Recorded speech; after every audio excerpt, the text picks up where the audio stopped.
Все главные деятели в истории в основном являлись мусульмане.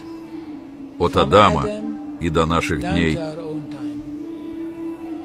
Итак, если иудеи или христиане требуют чего-то и основывают это на том факте, что был царь по имени Соломон, или царь по имени Давид, или пророк по имени Моисей, или Иисус,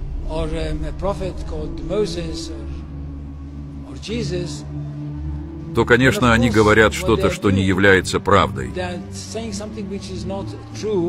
Или на самом деле они не знают, что все эти деятели были в основном мусульманскими деятелями.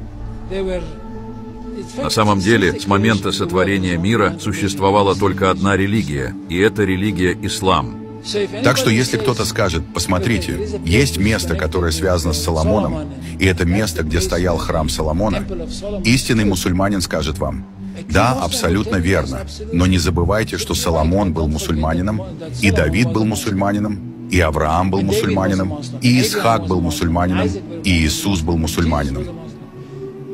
Любое место, которое связано с этими людьми или с этими пророками, которые все были мусульманами, становится мусульманской территорией. И поэтому, когда ислама не было в этой области до прихода Мухаммеда, но он должен был там быть. И эта область, я имею в виду Ближний Восток или другие части за пределами Ближнего Востока, которые сейчас являются мусульманскими частями, любое место, подобное этим, должно было быть освобождено. Не согласовано, а освобождено. Так что ислам появился в истории во времена Мухаммеда, или возродился в истории с их точки зрения, появился как освободитель. И поэтому нет никакой исламской оккупации. Если кто-то что-то и оккупировал, то это был кто-то другой, а не мусульмане. Так что нет никакой исламской оккупации, есть исламское освобождение.